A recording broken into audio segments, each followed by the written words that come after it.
50 കോടിയാ നമ്മൾ ഒരു 6 ദിവസം കൊണ്ട് നമുക്ക് ഇത്ര കോടി എന്നൊക്കെ പറയുമ്പോൾ ഇതെല്ലാം ഞാൻ ഡയറക്ട് ചെയ്യുന്നതാണ്. നമ്മൾ റിവ്യൂ പറയാൻ ഇരിക്കുന്നതല്ല. 8 വർഷം കത്തിരിക്കേണ്ടി വരും അവിടുത്തെ ചിയോതികളൊക്കെ ഇപ്പോ എറണാകുളത്ത് നിന്ന് വന്നവരുണ്ട്. ഈ ചിയോതിക്കാവ് എവിടെയാണെന്ന് വെച്ചിട്ട് നമസ്കാരം. ARM ദ മൂവി കുഞ്ഞു കുട്ടികൾ തൊട്ട് അമ്മമ്മമാരും അപ്പന്മാരും വരെ എൻജോയ് ചെയ്ത ഒരു വലിയ പടം. ആ പടത്തിന്റെ കോർ ടീമാണ് ഇന്ന് നമ്മുടെ കൂടെ ഉള്ളത്. Director Jithin Lal, writer Sujith Nambiar, Shameer Muhammad.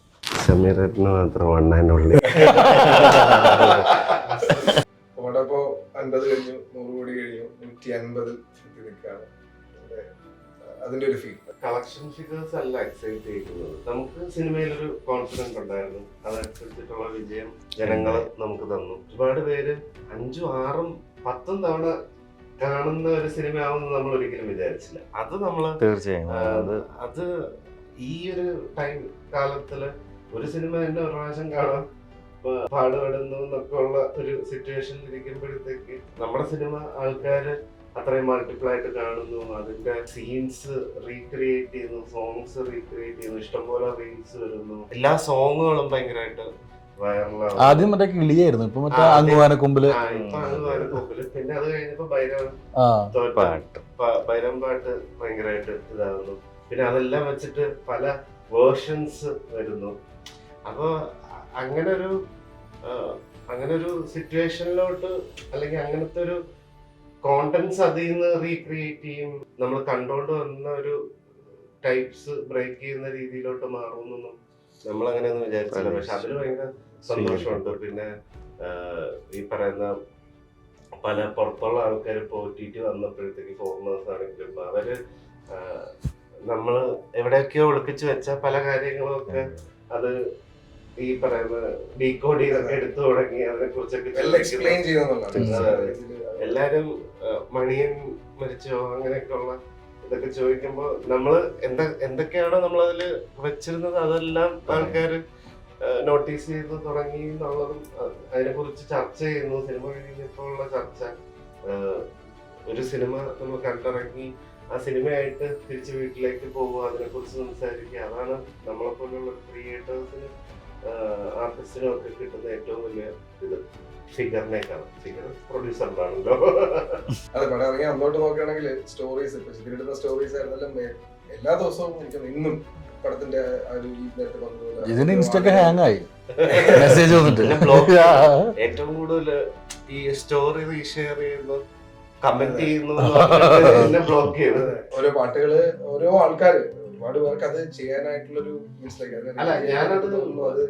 ചെയ്യണമെന്നുള്ള ഫീൽ ഞാൻ എല്ലാവരെയും ഒരുപോലെ കാണുന്ന ഒരാളാണ്. അപ്പൊ അത് വലിയത് വെച്ചത് അങ്ങനെയൊന്നുമില്ല. ആരും തെറ്റാലും ഞാനത് ഷെയർ ചെയ്യും, കമന്റ് ചെയ്യും, ഓടി നടന്ന് ഞാൻ കമന്റ് ചെയ്യുന്നുണ്ട്. കാണുന്ന എല്ലാവരും കോൺഫിഡൻസ് ഉണ്ട്. കാരണം ഇതിനെ ടാഗ് ചെയ്യാൻ നമ്മളിപ്പോ ആരെങ്കിലും നമ്മുടെ സുഹൃത്തുക്കളാണ്.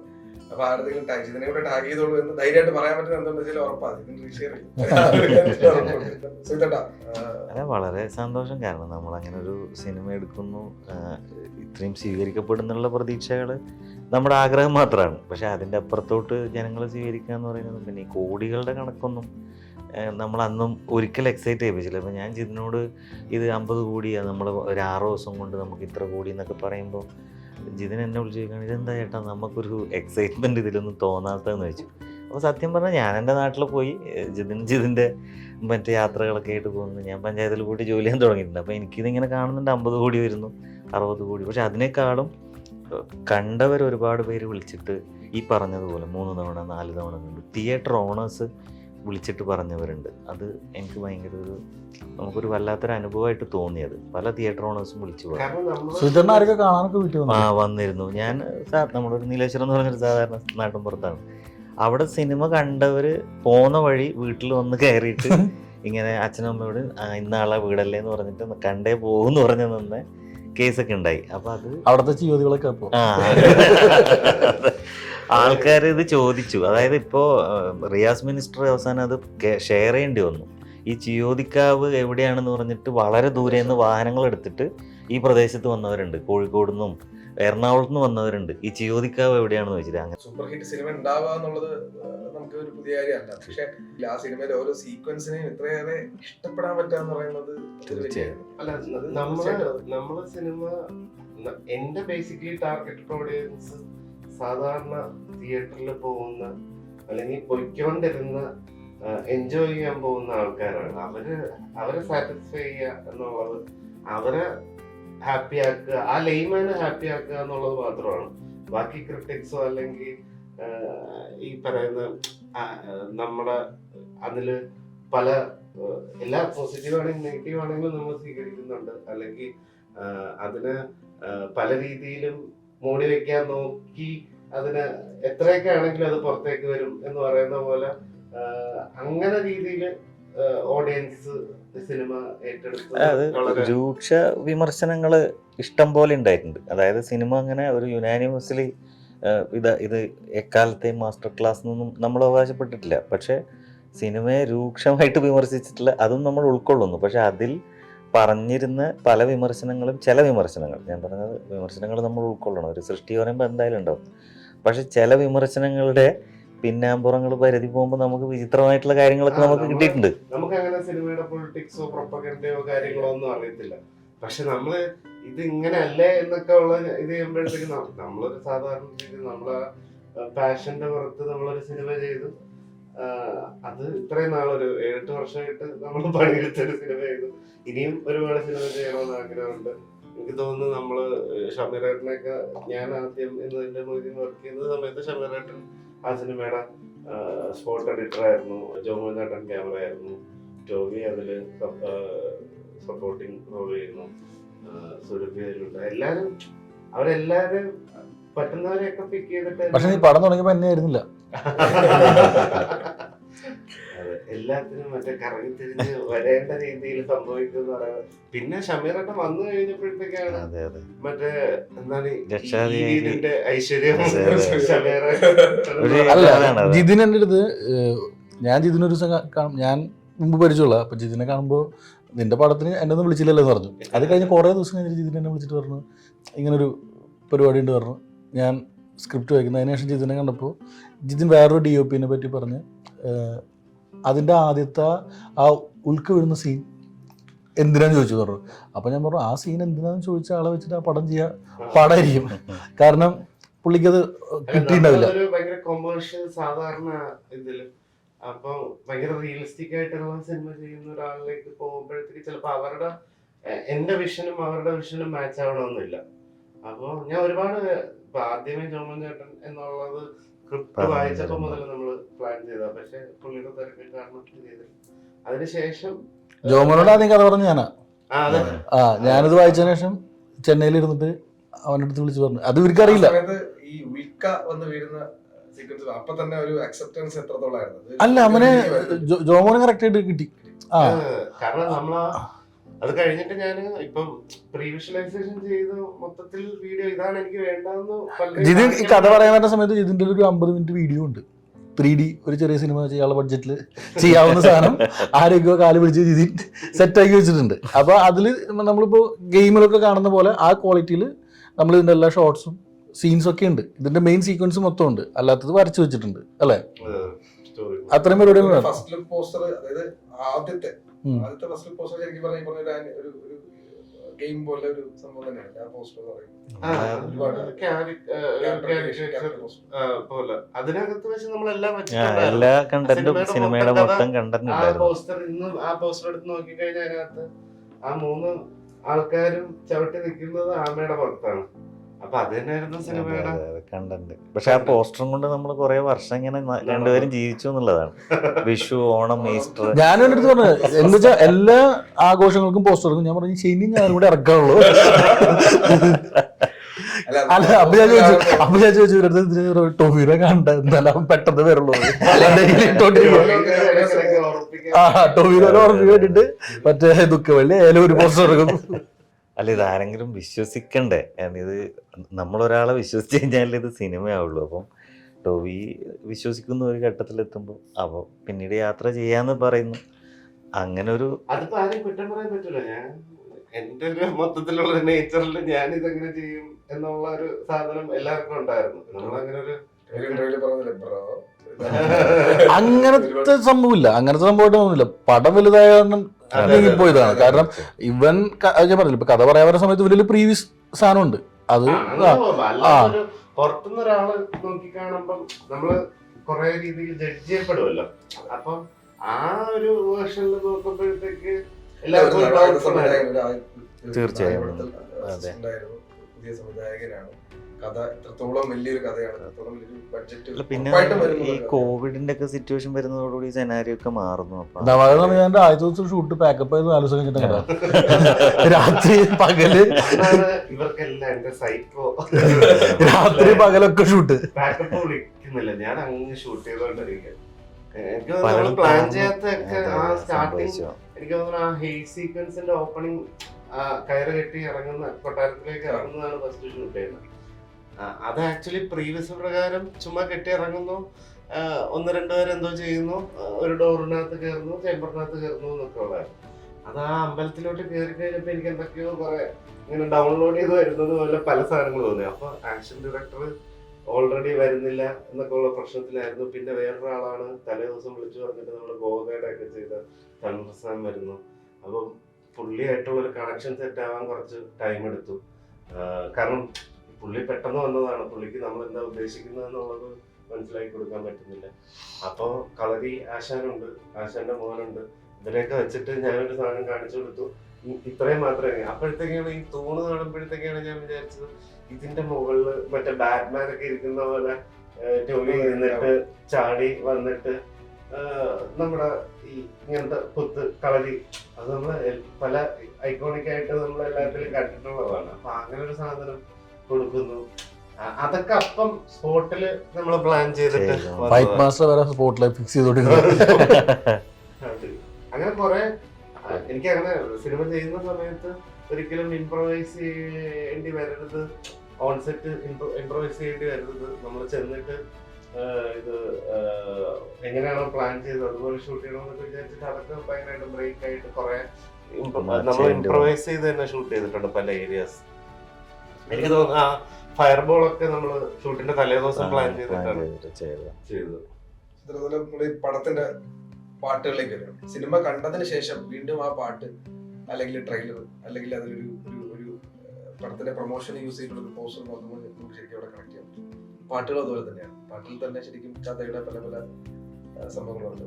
പാട്ടുകളുടെ ആ ഒരു എഴുത്ത് അല്ലെങ്കിൽ ആ ഒരു രചനയില് പാട്ടുകളില് ആദ്യത്തെ ഒരു പാട്ട് നമ്മുടെ ഒരു ലവ് സോങ് ഓൾറെഡി നമ്മൾ നേരത്തെ ഫിക്സ് ചെയ്തിരുന്നു. അപ്പൊ ദിബു അതിന്റെ ഒരു ബേസ് ട്യൂണൊക്കെ ഇട്ടിട്ട് ജിതിന് കൊടുത്തിരുന്നു.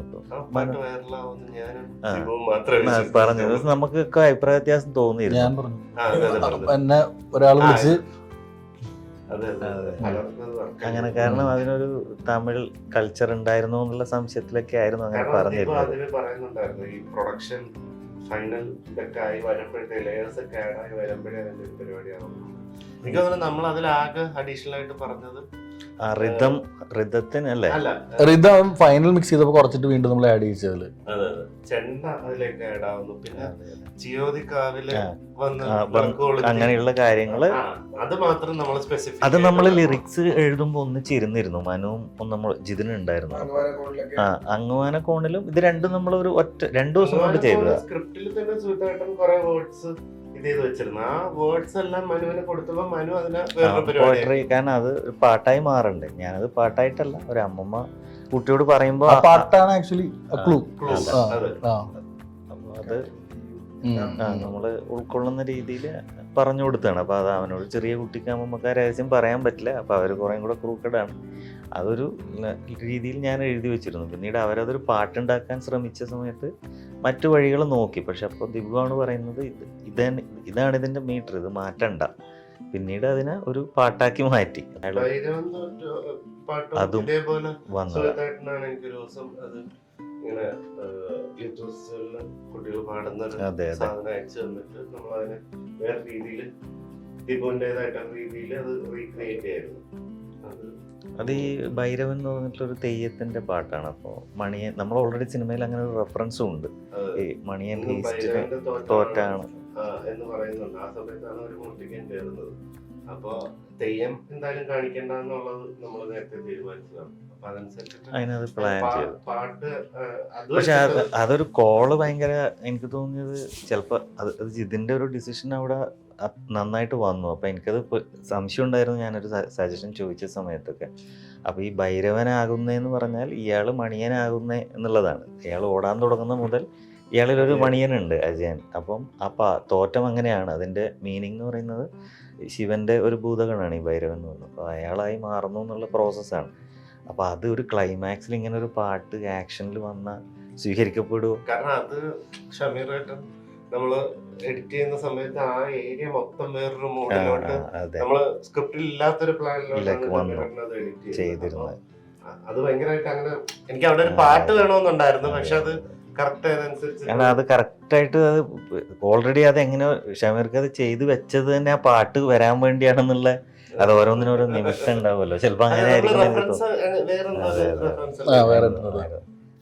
ഏതൊരു എന്തോ ഒരു മ്യൂസിക് ആയിരുന്നു ഉണ്ടായിരുന്നത്. പക്ഷെ എന്തോ അത് നിമിത്തം പോലെ അതിനോട്ടങ്ങ് വന്നു.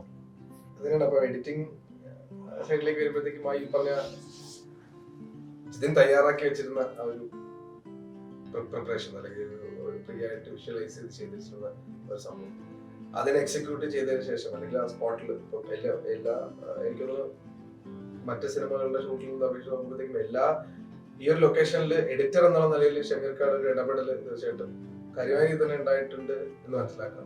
അതിനെ പറ്റിയിട്ട് എന്താണ്? ഒരു സിനിമ നമ്മൾ ചെയ്യുമ്പോൾ ഏറ്റവും കൂടുതൽ ഡയറക്ടറും റൈറ്ററും നമ്മൾ വിശ്വസിക്കണം. കാരണം എഡിറ്റിൽ ഒരുപാട് സാധ്യതകളുണ്ട്. സ്ക്രിപ്റ്റിൻ്റെ ഓർഡർ മാറ്റാം, സീനുകളുടെ പ്ലേസ്മെൻറ്റ് മാറ്റാം, ചിലപ്പോൾ ഒരു ക്യാരക്ടറിൻ്റെ പടത്തുനിന്ന് പോവാം. ആ സാധ്യതകളെല്ലാം ഈ പടത്തിൽ യൂസ് ചെയ്തിട്ടുണ്ട്. അത് ഇവർ എനിക്ക് തന്ന ഒരു വിശ്വാസമുണ്ട്. എന്ത് പറഞ്ഞാലും ഇപ്പോൾ ഞാൻ ഒരു വട്ടം എഡിറ്റ് ചെയ്യുമ്പോൾ ഓർഡറൊക്കെ മാറ്റും. അത് കഴിയുമ്പോൾ ചോദിക്കും ഈ ഷമീറിനെ അടുത്ത വട്ടം വീണ്ടും മാറ്റൂലേ ചോദിക്കും. അല്ലാണ്ട് മാറ്റല്ലെന്ന് പറയില്ല. അപ്പോൾ പിന്നെ ഞാൻ ആലോചിക്കും മാറ്റേണ്ടി വരും, ഒരു മാറ്റാൻ പ്രതീക്ഷിക്കുന്നുണ്ട്. അപ്പോൾ ഞാൻ പിന്നെ വീണ്ടും ആലോചിക്കും. ഇപ്പോൾ മണിയൻ്റെ ആ ഒരു ഫൈറ്റ് ഉണ്ടല്ലോ, അത് ശരിക്കും അവിടെ ഉണ്ടായിരുന്നില്ല പടത്തിൽ. മണിയൻ്റെ തോട്ടത്തിൽ കൂടെ ഓടിയിട്ടുള്ള ഫൈറ്റ് എന്ന് പറഞ്ഞു കഴിഞ്ഞാൽ അജയൻ ലാസ്റ്റ് ഓടുമ്പോൾ അതിൻ്റെ ഇൻ്റർകട്ടായിട്ട് ചെറിയ ചെറിയ ബിറ്റ്സേ ഉള്ളൂ ശരിക്കും ഫൈറ്റ്. അപ്പം ഞാൻ ഇത് എഡിറ്റ് ചെയ്യുന്ന സമയത്ത് ഫൈറ്റായി കണ്ടപ്പോൾ ഇത്രയും നല്ല ഫൈറ്റ് നമ്മളങ്ങനെ ഒരു ഷോട്ട് അങ്ങനെ കട്ട് ചെയ്ത് കഴിഞ്ഞാൽ അജയൻ്റെ ഇതൊന്നും നിൽക്കില്ല.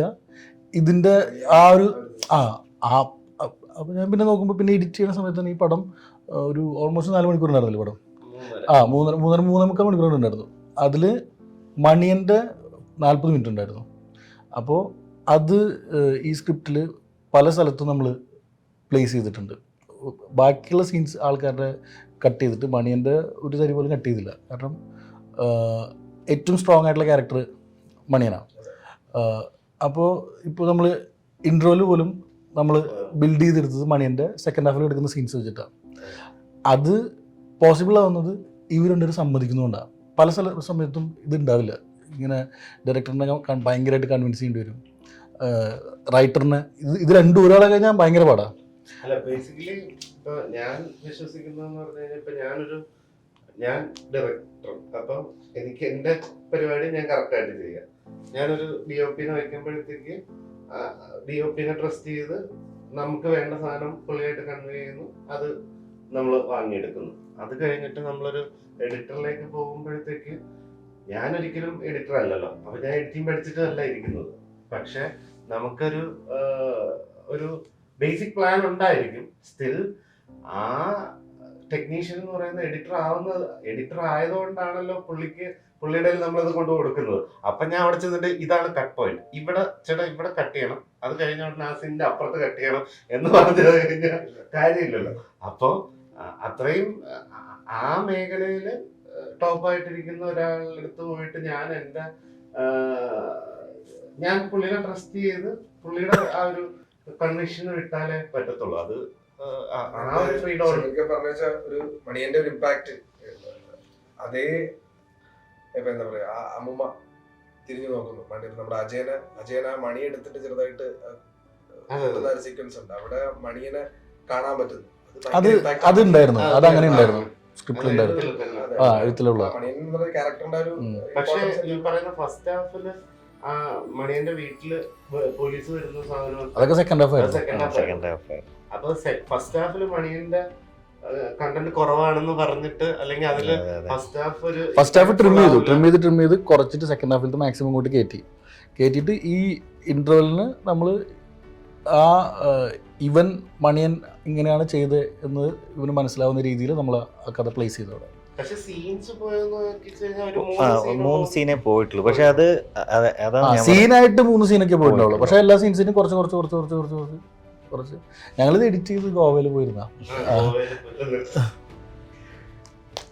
പിന്നെ ചില സമയത്ത് അതെ കുറേ വലിയ പ്രോസസ്സാണ്, വലിയ പ്രോസസ്സായിരുന്നു. പക്ഷെ എനിക്ക് തോന്നുന്നത് ഇപ്പൊ ഷമീർക്കയുടെ കേസിലായാലും ചിലപ്പോൾ ഒരാൾ അവരൊക്കെ എത്രയോ എക്സ്പീരിയൻസ്ഡ് ആണ്, നമ്മൾ തുടക്കക്കാരാണെങ്കിൽ പോലും ഈ നമ്മളൊരു ഹൃദയം കൊണ്ടൊരു ചിലപ്പോൾ ചില സാധനങ്ങൾ ചെയ്യുമല്ലോ. അവരിപ്പോൾ ഇഷ്ടം പോലെ സിനിമകൾ ചെയ്യുന്നുണ്ട്, എല്ലാ സിനിമയും അങ്ങനെ ചെയ്തിട്ടില്ല എന്നല്ല ഞാൻ പറയുന്നത്. നമ്മളോട് പുള്ളിക്കൊരു സ്നേഹമുണ്ട്, അപ്പോൾ അത് വർക്കിലുമുണ്ട്, അതെന്നും കാണിച്ചിട്ടുമുണ്ട്. അതിപ്പോൾ ജോമൻ ചേട്ടനായാലും അതെ, അതൊരു സൗഹൃദമുണ്ട്, സൗഹൃദത്തിലുപരിയായിട്ടൊരു സ്നേഹമാണ്. അപ്പോൾ അത് എനിക്ക് തോന്നുന്നു ഇതിൻ്റെ ഔട്ട്പുട്ടിലെല്ലാം കാണിച്ചിട്ടുണ്ട്. അത് ദിബു ആയാലും ടോവിയും ഇത്രയും നമ്മളെ ട്രസ്റ്റ് ചെയ്ത ഒരു ആക്ടർ നിൽക്കണം, നമ്മുടെ മാഡ്നസിനൊപ്പം ഇവര് കണ്ടിന്യൂസ് 40-50 ദിവസം ഡേ നൈറ്റ് ഷൂട്ട് ചെയ്തിട്ടുണ്ട്. അപ്പൊ നമ്മുടെ ഈ ഫുൾ ബാലൻസ് തെറ്റും. അപ്പൊ അതനുസരിച്ചിട്ട് ഈ 300 ആൾക്കാരും നൈറ്റ് ഫുൾ ഷൂട്ട് ചെയ്യും, ഒരു ഉച്ചയാകുമ്പോൾ വീണ്ടും തുടങ്ങിയിട്ട് അങ്ങനെ. കാരണം ആ പടം കാണുമ്പോൾ മൊത്തം നൈറ്റ് അല്ലേ കാണുന്നത്. ഞാൻ ഈ സെറ്റിലുള്ള എല്ലാവരുമായിട്ട് കമ്പനി ആയതുകൊണ്ട് തോളിക്കായിട്ട് ഞാൻ ഇങ്ങനെ നടക്കുന്നു, കഥ പറയുന്നു, ബാക്കി വന്ന് ഇപ്പൊ യൂണിറ്റിലൊക്കെ കിട്ടുന്ന ആരെങ്കിലും ഒരു സാക്ഷ്യം പറഞ്ഞു കഴിഞ്ഞാൽ ഞാൻ അതും എടുത്ത് അതിനകത്ത് ഞാൻ പിന്നെ അവിടെ ഇരുന്ന് റീലൊക്കെ നോക്കി ഷൂട്ട് തുടങ്ങുന്ന സമയത്ത് ജിതിന്റെ കണ്ടിട്ട് ഇവിടെ കറുപ്പായിരുന്നു, തീരാറായപ്പോ എല്ലാവരുടെയും അതേപോലെ ബാക്കി എല്ലാവർക്കും ആ അവസ്ഥയായി. ടോബി ഒരു ഇന്റർവ്യൂല് പറഞ്ഞത് ഇതുവരെ ഒരു 49 പടങ്ങൾ ചെയ്തതിൽ ഏത് പടമാണ് ഏറ്റവും ഡിഫിക്കൽട്ട്? ഇപ്പോൾ ചെയ്യാൻ പോകുന്ന 50ാമത്തെ പടം ARM ആണ് ഏറ്റവും ഡിഫിക്കൽട്ട്. ഒരു ഇന്റർവ്യൂ പറഞ്ഞിട്ടുണ്ടായിരുന്നു. ഡിഫിക്കൽട്ടായിരുന്നു, ഡിഫിക്കൽട്ടി കമ്പാരിറ്റീവ്ലി കുറവായിരുന്നു അതോ അതായത് ഒരു എഡിറ്ററുടെ വാശികൾ എത്രത്തോളം സക്സസ്ഫുൾ ആയി? ഞാൻ സ്പോർട്ടൊക്കെ എടുക്കുന്ന 100 ഒക്കെ ഉണ്ടാവും. എന്തെങ്കിലും സ്പോർട്സ് കളിക്കാറുണ്ടോ? ക്രിക്കറ്റോ ഫുട്ബോളോ എന്തെങ്കിലും? എന്തുള്ള അത് എല്ലാ ദിവസവും കളിക്കുമ്പോൾ നമുക്ക് ഒരേപോലെ തോന്നാം. അത് നിങ്ങളത് ഇഷ്ടപ്പെട്ട് ചെയ്യുന്നുണ്ടോ? അതുപോലെ തന്നെ എഡിറ്റിങ്. നമുക്ക് ഒരു പടം അത് നമുക്ക് വർക്ക് ചെയ്യുന്ന ആൾക്കാർ ചിലപ്പോൾ ബുദ്ധിമുട്ടുണ്ടാവും, അല്ല നമുക്ക് ആ ജോലി നമുക്ക് ഒരിക്കലും എനിക്ക് തോന്നാറില്ല. നമുക്കിനി ARM പുറത്തേക്ക് വന്നു കഴിഞ്ഞാൽ ചോദിത്തട്ട ARM എഴുതി തീർത്തു, അത് പടം ഇത്രയും സക്സസ്ഫുൾ ആയി മുമ്പോട്ട് പോയിക്കൊണ്ടിരിക്കുന്നു. ഇനി പ്രേക്ഷകർക്ക് വേണ്ടിയിട്ട് എഴുതിക്കൊണ്ടിരിക്കുന്നത് എന്തൊക്കെയാണ്? അതേപോലെ തന്നെ ജിതിനോടും ചോദിക്കാനുള്ളത്, ഒരു പടം എടുക്കാൻ 8 വർഷം. ഞാൻ സുജിത്തേട്ടൻ്റെ ഒരു കാര്യം പറയട്ടെ, ഇത് ശരിക്കും റിലീസിന് മുമ്പ് സുജിത്തേട്ടനെ ഞാൻ വിളിച്ചോണ്ടിരുന്നത് 50 crore സുജിത്തേട്ടനാണ്. കാരണം സുജിത്തേട്ടൻ എഴുതുന്ന പറയുമ്പോൾ 50 കോടിക്ക് പോകുന്ന ബഡ്ജറ്റ് സാധനം മാത്രമേ എഴുതുള്ളൂ.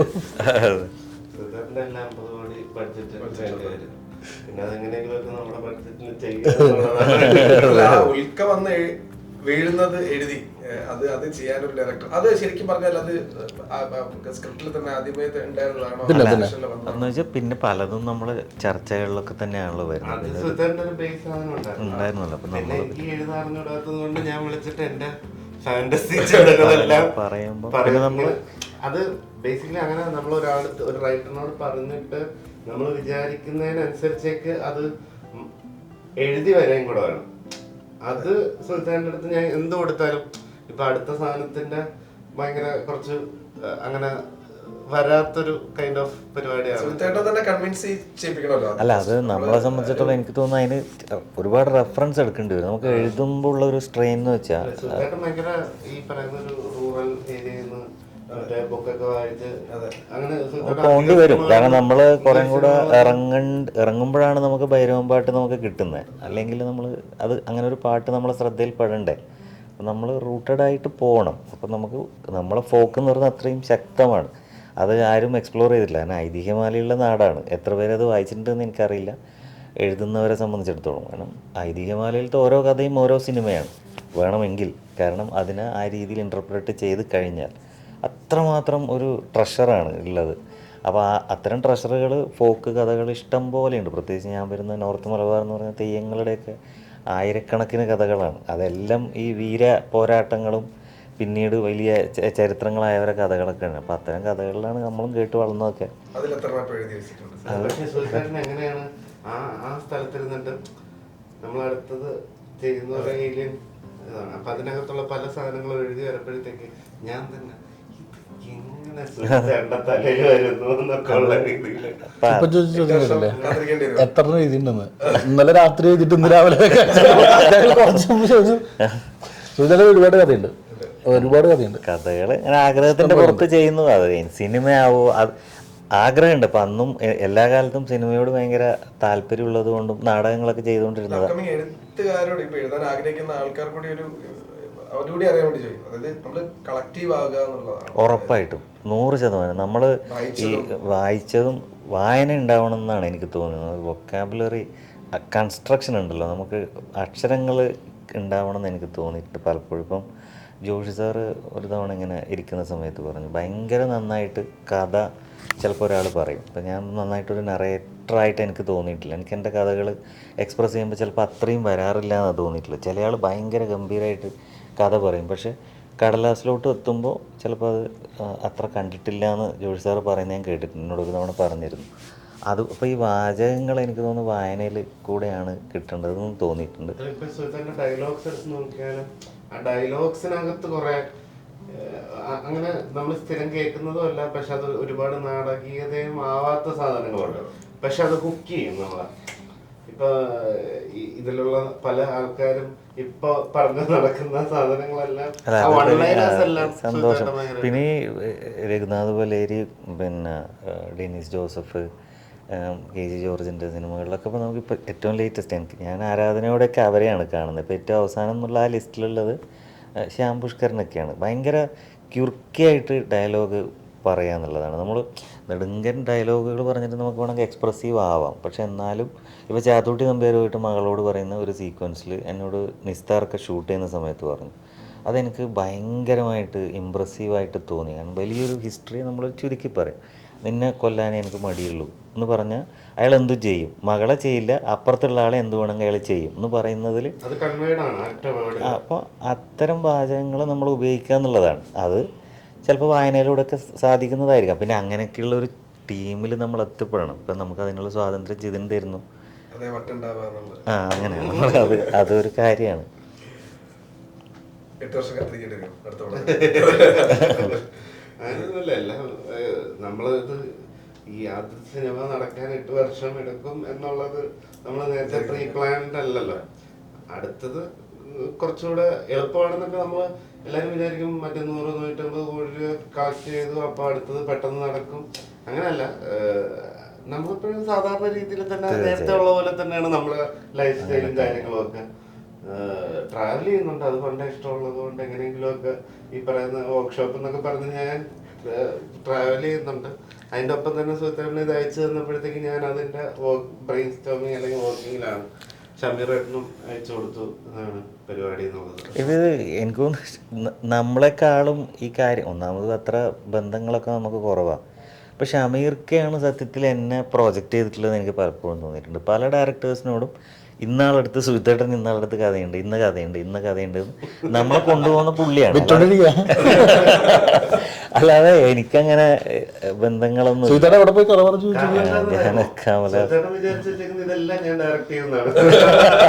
സുജിത്തേട്ടൻ കമലഹാസന്റെ അടുത്ത് വരെ പോയി പറഞ്ഞു കഥ പോയി.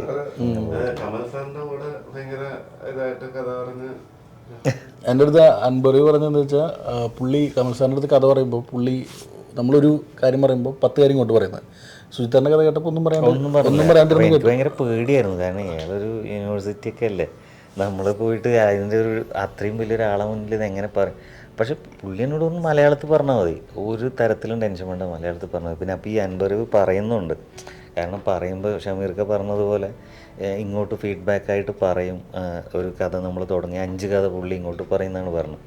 പക്ഷെ ഞാൻ പറഞ്ഞു കഴിഞ്ഞിട്ടൊന്നും പുള്ളി പറഞ്ഞില്ല. അപ്പം എന്നോട് ഞാൻ നിന്ന സമയത്ത് ചോദിച്ചു ഫോട്ടോ എടുക്കണ്ടേന്ന് ചോദിച്ചു. എനിക്കത് ചോദിക്കാവോ എന്നുള്ളത് അറിയില്ലായിരുന്നു. എടുക്കണ്ടേ, അങ്ങനെ പുള്ളിയാണ് ഫോട്ടോ പറഞ്ഞിട്ട് എനിക്ക് എടുത്തു തന്നത്. അത് ചോദിക്കാവോ എന്നുള്ളത് പോലും പേടിച്ചിട്ടാണ് നിന്നത്. നമുക്കങ്ങനെ സിനിമയില് എല്ലാരും വിചാരിക്കും ഇത് എല്ലാരെയും അറിയും. അങ്ങനെ നമ്മുടെ ഇൻഡസ്ട്രി അങ്ങനെയാണ്. അത് അധികം ഇപ്പൊ നമുക്ക് ലാലേട്ടനുമായിട്ട് സിനിമ ചെയ്യാൻ ഭയങ്കര ആഗ്രഹമുണ്ട്. മറ്റേ ഞാൻ അടുത്തത് ലാലേട്ടനെ വെച്ചിട്ടാണ് സിനിമ ചെയ്യാൻ പോകുന്നത് എന്നുള്ള മറ്റേ ന്യൂസൊക്കെ വന്നപ്പോഴത്തേക്ക് ഞാൻ അതിന്റെ താഴെ പോയി കമന്റ് ചെയ്ത് ഞാൻ നമ്മളറിഞ്ഞിട്ടില്ല. കാരണം നമുക്ക് പോലും അറിയത്തില്ല അങ്ങോട്ടേക്ക് എങ്ങനെ എത്തണം എന്നുള്ള ഒരു സാധനം നമുക്ക് അറിയത്തില്ല. അല്ലെങ്കിൽ നമ്മൾ ആഗ്രഹിക്കുന്ന എല്ലാ ആർട്ടിസ്റ്റുകളുമായിട്ടും സിനിമ ചെയ്യാന്നുള്ളതാണ്. പക്ഷെ ചെയ്യുന്ന സിനിമയെല്ലാം കുറച്ച് ഒരു വ്യത്യസ്തമായിട്ടുള്ള ചെയ്യുക എന്നുള്ളത് നേരത്തെ പ്ലാൻ ചെയ്താണ്. വിശ്വസിച്ചാൽ നമുക്ക് തെറ്റ് വരാൻ പറ്റില്ല. കാരണം ഇതിന്റെ ഒരു എല്ലാ ബർത്ത്ഡേ പോസ്റ്റിനും ലാലേട്ടന്റെ കൂടെയുള്ള ഒരു മിനിമം ഇപ്പോഴും ആ 2 ഫോട്ടോ, ആ പഴയ 2 ഫോട്ടോ. പക്ഷെ വേറൊന്നും ഇടാം. നമ്മളിപ്പോ ഈ ആൽക്കമിസ്റ്റിലൊക്കെ പറഞ്ഞ പോലെ നമ്മൾ ആഗ്രഹിക്കുമ്പോ എത്രയോ ആഗ്രഹിച്ചിട്ട് അത് അവസാനം നമ്മളെ അത് സംഭവിക്കുന്നു എന്നുള്ളതാണ്. ആഗ്രഹിച്ചതാണ്. പക്ഷെ ഒരിക്കലും നടക്കില്ല എന്ന് പറഞ്ഞ് ചാപ്റ്റർ ക്ലോസ് ചെയ്തതാണ്.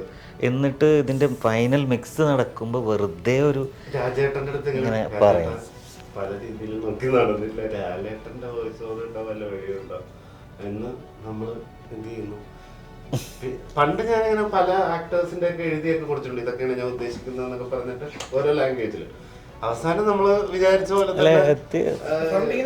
എപ്പോഴും ഒരു സർപ്രൈസ്. അത് ടീമിലായിരുന്നാലും ഒരു ടീമിലേക്ക് ഓരോ പുതിയ ആളുകൾ ആഡായി വരുന്നതായിരുന്നാലും കാണുന്നവർക്ക് ശരിക്കും ഒരു വാവ് ഫാക്ടർ ഉണ്ട് അതിനകത്ത് എല്ലാ പ്രാവശ്യവും. ഫോർ എക്സാമ്പിൾ ഏറ്റവും അവസാനം പടം റിലീസ് ടൈമില് അതിന്റെ എന്താ പറയാ അത് ട്രെയിലർ റിലീസ് ചെയ്യുന്ന ആളുകളായിരിക്കും എല്ലാത്തിലും ഒരു വാവ്. അതിന് മുമ്പ് പടത്തിലെ ടീമിന്റെ കാര്യത്തിലൊരു വാവ്. അത് തീർച്ചയായിട്ടും പടത്തിന്റെ തുടക്കത്തിൽ നിന്ന് ഇങ്ങോട്ട് വരുന്ന നോക്കുമ്പോഴത്തേനും അല്ല ഒരു ഭാഗ്യം തന്നെ. അന്ന് ലാൽ സാറിനോട് അത് സംസാരിക്കുന്ന സമയത്ത് ഞാനും ചെയ്തതിനും ഫോണിലാണ്. അപ്പോൾ നമ്മൾ എഴുതിയൊരു ഇത് ഇത്രയും വലിയൊരു മഹാനടൻ, നമ്മൾ അത്രയും വലിയ ഫാൻ, അത് പറയാന്നുള്ളത് തന്നെ ഒരു ഭാഗ്യമാണ്. അപ്പോൾ സാർ അനുഗ്രഹിച്ചിരിക്കുന്നു എന്നുള്ളതാണ് സാർ പറഞ്ഞത്. അപ്പോൾ അടുത്തത് എങ്ങനെ പറയണം, ഞാൻ ഏത് ടോണിലാണ് ഇത് പറയേണ്ടതെന്ന് പറയും. നമ്മളെങ്ങനെയാണ് പറഞ്ഞു. കാസറ്റ്സിലൊക്കെ നമ്മൾ കേട്ട മോഹൻലാലിൻ്റെ ഒരു നറേഷൻ ഉണ്ടല്ലോ, ആ ഒരു മോഡ് വേണമെന്ന് പറഞ്ഞു. അവസാനം ഈ എല്ലാം കാണുന്നവൻ ഞാൻ എന്ന് പറഞ്ഞിട്ടൊരു ചിരി കൂടെ വേണം എന്ന് പറഞ്ഞു. അപ്പം ഈ എൻജിനീയറുമായിട്ട് ഇങ്ങനെ കമ്മ്യൂണിക്കേറ്റ് ചെയ്തുകൊണ്ടിരിക്കുക. അപ്പോൾ അയാൾ പറഞ്ഞു സാറ് ഇറങ്ങി എന്ന് പറഞ്ഞു. അപ്പോൾ നമ്മൾ പറഞ്ഞു ഇങ്ങനെ അതും കൂടി ഒന്ന് പറയും. പക്ഷെ പുള്ളി അത് കേട്ടു നമ്മൾ പറയുന്നത്. എന്താ കുട്ടികൾ എന്താ ചോദിക്കുന്നതെന്ന് ചോദിച്ചു. നമ്മൾ കേൾക്കുന്നുണ്ട്. അപ്പോൾ പറഞ്ഞു ഇങ്ങനെ ഇത് വേണം, അതും കൂടെ ഞാൻ ചെയ്യാലോ എന്ന് പറഞ്ഞാൽ അപ്പം തന്നെ കേട്ടു. ഞാനൊരു 3 ടോൺ പറയാം.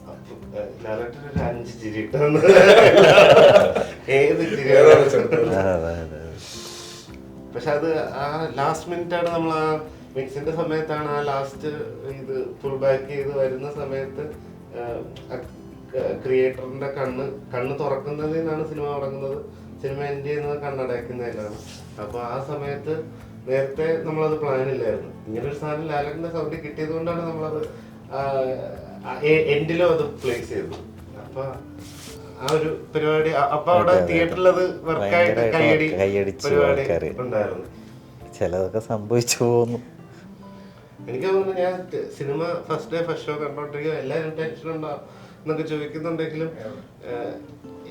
ഏതൊക്കെ പോയിന്റിൽ കൈയടി വരും എന്നൊക്കെ ഉള്ളത് നമ്മള് ഒരു സെറ്റ് ചെയ്ത് വെച്ചിട്ടുണ്ടല്ലോ. അതനുസരിച്ച് ഓരോന്നൊക്കെ വന്നു തുടങ്ങിയപ്പോഴത്തേക്കും ഓക്കെ സമാധാനം. ലാസ്റ്റ് അമ്മ വിളക്കുമായിട്ട് മറ്റേ ഇതിന്ന് ഇറങ്ങുന്ന സമയത്ത് കൈയടി കിട്ടിയപ്പോഴത്തേക്ക് ഞാൻ ചോദിച്ചു പടയിട്ട് അതായത് അവിടെ കൈയടി വീണ് കഴിഞ്ഞാൽ നമ്മള് വിചാരിച്ച പരിപാടി ഓക്കെയാണ് എന്ന് അറിയാമായിരുന്നു. സെൻസർ ബോർഡിനോട് സിനിമ എങ്ങനെയുണ്ടെന്ന് ചോദിച്ച ഡയറക്ടറാണ്. അതായത് സിനിമ കണ്ടിട്ടില്ല നമ്മൾ. ഈ 3D ഇപ്പോൾ ഷമീർക്ക് നമ്മൾ ഒന്നിച്ച് 10-ാം തീയതിയാണ് സിനിമ കാണുന്നത്. അപ്പോൾ നമ്മൾ സെൻസർ ബോർഡിന് പോയിട്ട് അതിൻ്റെ പ്രോജക്ടർ റൂമിൻ്റെ ഉള്ളിൽ ഒന്ന് കണ്ടോട്ടെ നമ്മളത് കണ്ടു. അപ്പോൾ അവർ പറഞ്ഞു കയറാൻ പറ്റില്ല, അത് ഗവൺമെൻറ്റിൻ്റെ പ്രോപ്പർട്ടിയാണ്, കണ്ടിട്ടില്ല. അങ്ങനെ പടം കഴിഞ്ഞ് വന്നിട്ട് സെൻസർ ബോർഡിനോട് ഇവൻ ചോദിച്ചത് അങ്ങനെയാണ് സിനിമ എങ്ങനെയുണ്ട്. അപ്പോൾ അവർ പറഞ്ഞു നമ്മൾ റിവ്യൂ പറയാൻ ഇരിക്കുന്നതല്ല.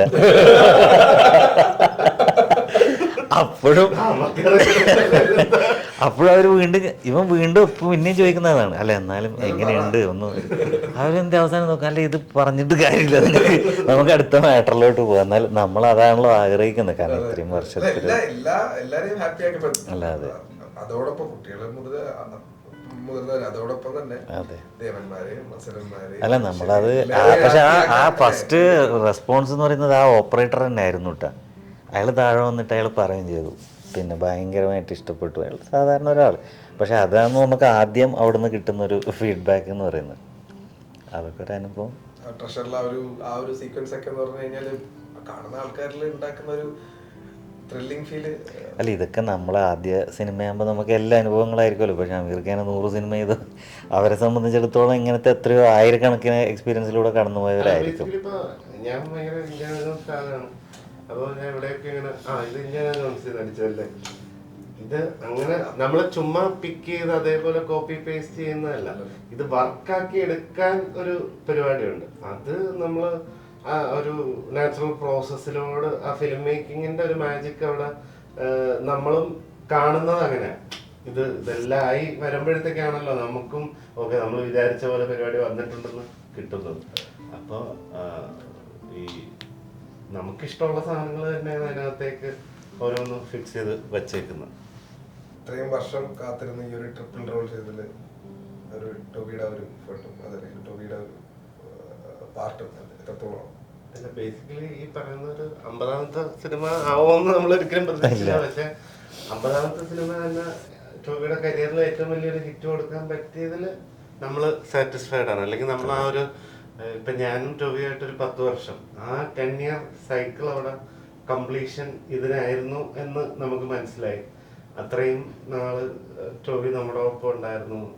ഇപ്പോഴും ഇപ്പൊ എനിക്ക് തോന്നുന്നു സുധേട്ടൻ പല കഥ എഴുതുമ്പോഴും ഞാൻ തന്നെ ടോബി എടുത്ത് പറഞ്ഞിട്ടുണ്ട്, സുധേട്ടൻ എല്ലാം എഴുതുമ്പോഴത്തേക്ക് എല്ലാം ടോബിനായിട്ട് തന്നെയാണ് ഇത്.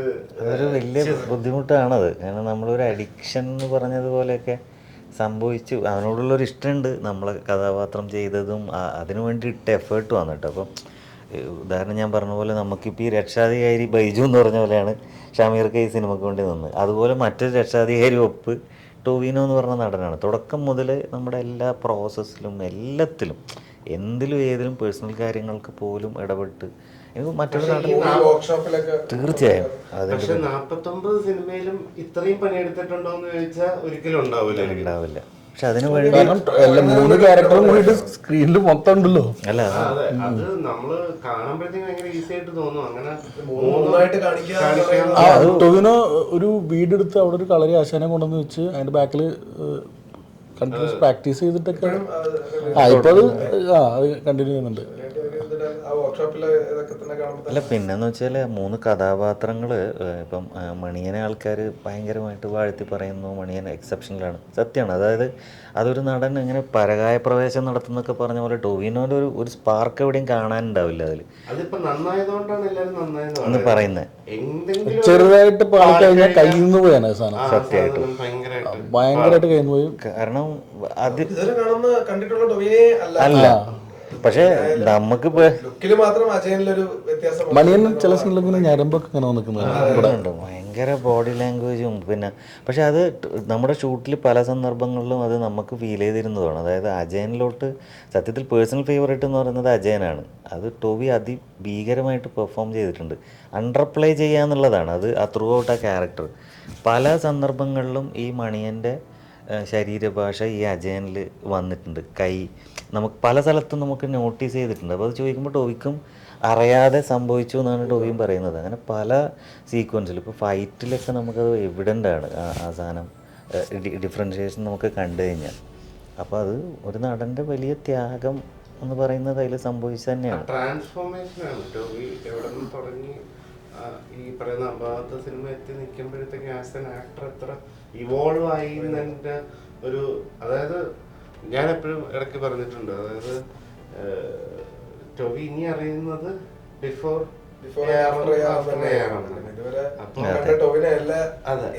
പ്രേക്ഷകർ കണ്ടതും ഇനി കാണാൻ പോകുന്നതും ഇപ്പം ഫസ്റ്റ് ഹാഫ് ആയി, ഇനി സെക്കൻഡ് ചാപ്റ്റർ തുടങ്ങുകയാണ് ആസ് ആൻ ആക്ടർ. ഇനിയാണ് അതിൻ്റെ ഒരു. പക്ഷെ അത് എപ്പോഴും ജിതിൻ നമ്മൾ സംസാരിക്കുമ്പോൾ പറയായിരുന്നു കേട്ടോ, ഈ ആഗ്രഹമാണ്, ദുരാഗ്രഹം ഒന്നും ആയിരുന്നില്ല. അതായത് ഈ പിന്നെ ലാൽ സാറിന് പിന്നെ രാജാവിൻ്റെ മകൻ എന്ന് പറഞ്ഞ സിനിമ ഒരു ലാൻഡ് മാർക്കല്ലേ, എപ്പോഴും അവിടെ നിന്ന് ഇങ്ങോട്ട് എന്നുള്ള രീതിയിലൊക്കെ വെച്ചിട്ടാണ് പറയുക. അത് പറയുന്ന പോലെ നമ്മുടെ പടം കൂടെ എപ്പോഴെങ്കിലൊക്കെ അങ്ങനെ പറയുന്നുണ്ടെങ്കിൽ അത് അയാൾ അപ്പോൾ പറഞ്ഞിട്ടുണ്ട്. കാരണം പുള്ളി നാളെ ഏതോ മലയാളത്തിലെ ചിലപ്പോൾ ഒരു ഐക്കോണിക് സ്റ്റാർ ആവേണ്ട ഒരാളാണ്. അപ്പം അന്നും ഈ സിനിമ പറയുമ്പോൾ അത് എഴുതിയ കൂട്ടത്തിൽ നമ്മളെ വേറെങ്കിലും ആരെങ്കിലുമൊക്കെ പറയുമായിരിക്കുമല്ലോ ഏതെങ്കിലും ഒരു കാലത്ത്. അല്ല, നമ്മളെന്നും നിലനിൽക്കാൻ പോകുന്ന ഒരാളല്ല. ഒരു താരം എപ്പോഴും ഇവിടെ ഉണ്ടാവുന്ന ഒരാളാണ്. നമ്മൾ എഴുതിയവരും ക്രിയേറ്റേഴ്സൊക്കെ നമ്മൾ രംഗൊഴിഞ്ഞ് പോകേണ്ടി വരും. കാരണം നമുക്ക് അത്രേ ചെയ്യാൻ പറ്റുള്ളൂ, അവരല്ലല്ലോ. അപ്പം അന്ന് എപ്പോഴെങ്കിലും നമ്മളെ പേരൊക്കെ എവിടെയെങ്കിലും ആരെങ്കിലും പറഞ്ഞാൽ സന്തോഷം.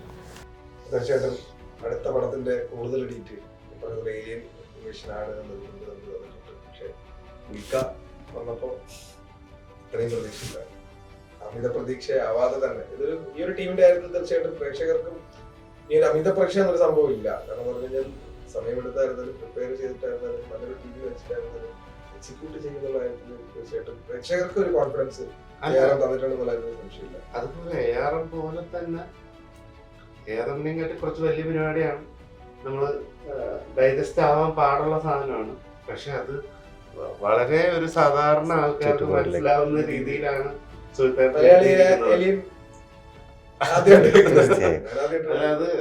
പരിപാടിയുണ്ട്. അതില് ഞാൻ ഭയങ്കര എക്സൈറ്റഡ് ആയിട്ടിരിക്കുന്നത്. പലരും എൻ്റെ അടുത്ത് രണ്ടാമത്തെ പടം ചെയ്യാൻ ഭയങ്കര ടെൻഷനായിരിക്കും, ഇനി ഇവിടെയാണ് നിന്റെ ഇത്, ഒരുപാട് ആൾക്കാർക്ക് ഭയങ്കര എക്സ്പെക്ടേഷൻ ഉണ്ട്.